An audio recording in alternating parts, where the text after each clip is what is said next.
Hi. Hi. Where's Eden? She's not with you. She's at the studio. Is she okay?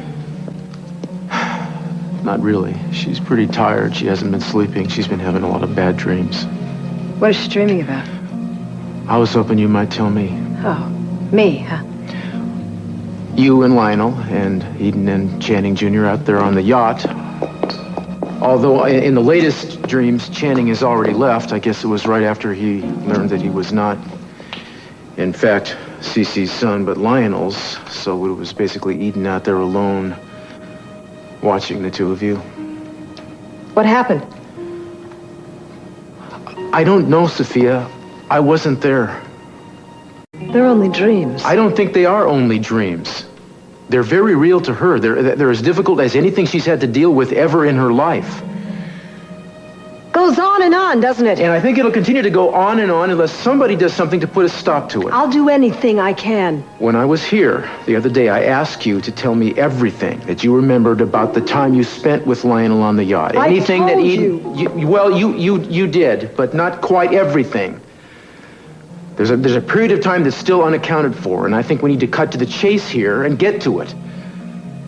Now, why don't you just tell me exactly what went down on the day before you disappeared out of everybody's life for a decade or so? All right. Okay. I told you that Lionel and I weren't getting along.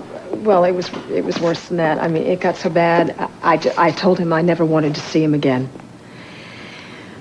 But he wouldn't listen to me. And he said he couldn't live without me. And then if I wouldn't see him, he would go to Cece and tell him about our affair. And what else? And he also said that he would tell Cece about Channing, that Channing was his. And that's it? Because that much Eden remembers, that was in her dreams. That's all there was to it? No, there's more. And if Eden were there on the boat, she would have heard it. Whether she remembers it or not, because we were shouting at each other. We were out of control. Did he threaten you at any point in time? No, he didn't threaten me. I threatened him. I said, if he went to Cece and he hurt him, or if he hurt my children, that I'd kill him.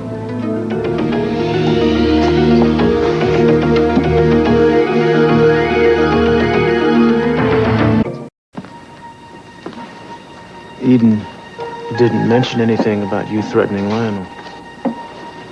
Then she must be repressing it, because if she were on board, she would have heard us. We were shouting.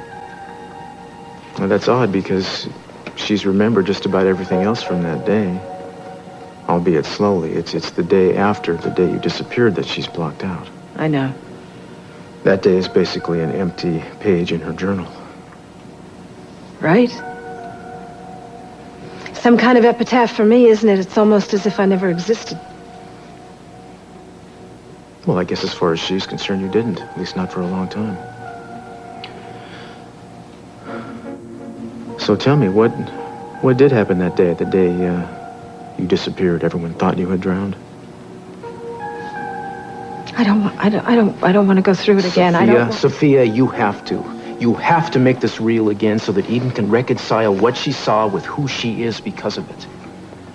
There's an 8-year-old girl inside of her right now who is scared and angry and very stuck.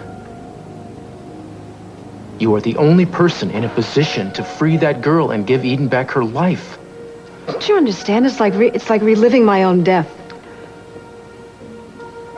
I'm sorry.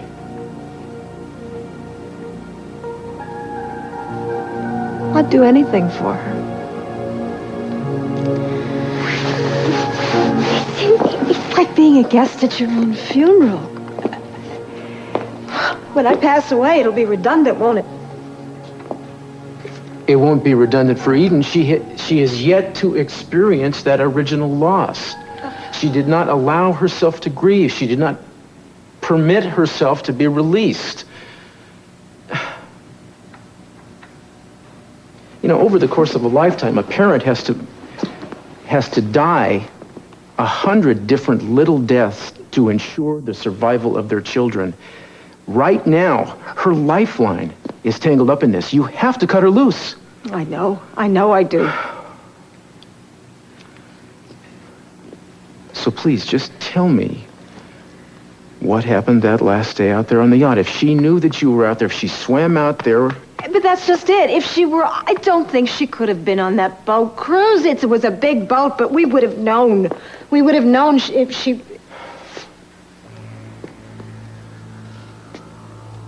Oh, God. But if she were there, oh, no. She was there.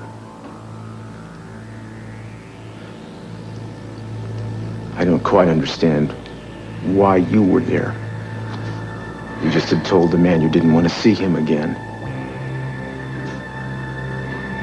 And what about him? I mean, he let you come to him there? Apparently he didn't take your threat to kill him very seriously. No. He laughed in my face. He dared me to do it. And did you take him up on that dare, Sophia? What were you thinking? When you went out there, you obviously didn't have romance on your mind. Was it murder?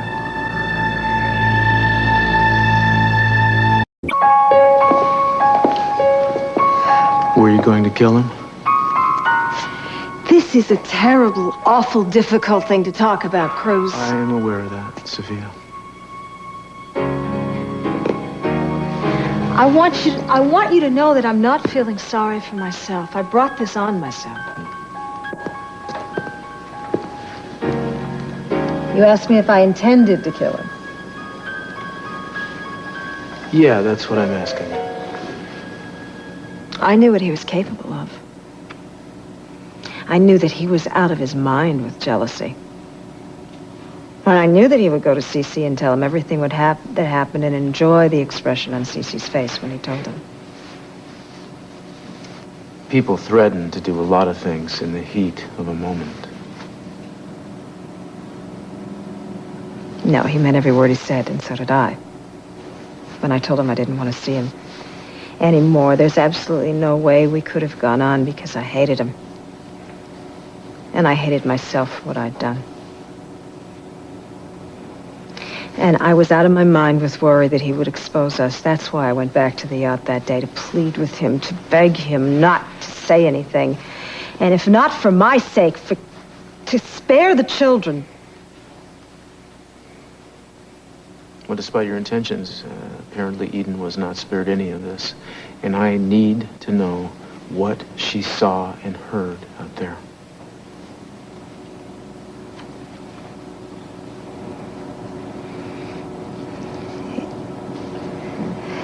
Hot, sunny day. Lionel was waiting for me. When I got there, he got in the skiff and we started arguing immediately. I won't continue to live this way. If I can't have you, no man will. I told you, Lionel, I'm going back to my husband and I'm going back to my children. I love them. But you love me! Don't deny it. I'm the only man you love. That's not true. Oh, no? Prove it, then. Tell me. Tell me you can never see me again. Don't you force me. I dare you. Tell me, Sophia. Tell me you hate me. All right, Lionel. I hate you. I hate you. Don't you let me alone. You let me alone. I'll never forget it. I'll never forget the sensation of falling and the salt water in my mouth. I've relived it, Cruz, every moment of my life. And it changed my life. But I survived. And I just hope it's not too late for Eden.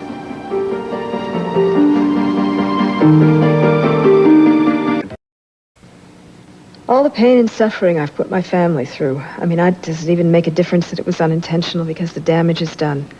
My life, My children's lives changed irrevocably. Mason is right. I am to blame. What's done is done, but for whatever reason, you seem to have been given a second shot here to make things right for yourself and for Eden. Do you really think so? I hope so. I think so. I know you keep saying you've tried to forgive yourself for everything that happened, but I think there's a part of you that will never be healed until Eden forgives you. I also feel like I don't even deserve to be forgiven, Cruz. Of course you do. And I think you will be. You're her mother. She loves you. That's the strength that she's drawn on to get herself through this. Don't let her anger fool you. It's her anger that frightens me. It is so deep and it's so pervasive, and I don't think Eden even realizes how powerful that kind of hatred can really be, what it can make a person do. And she's been protected from that anger for such a long time. But now it's really raging out of control.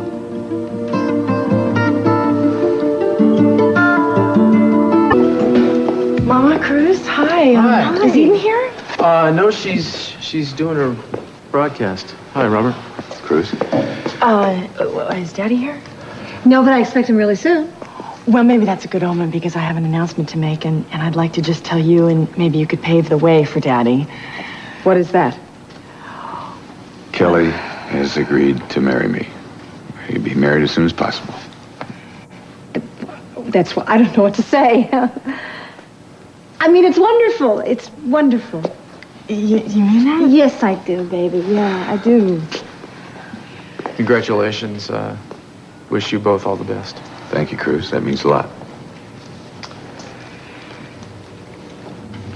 Cruz, do you mean that? Do you mean that?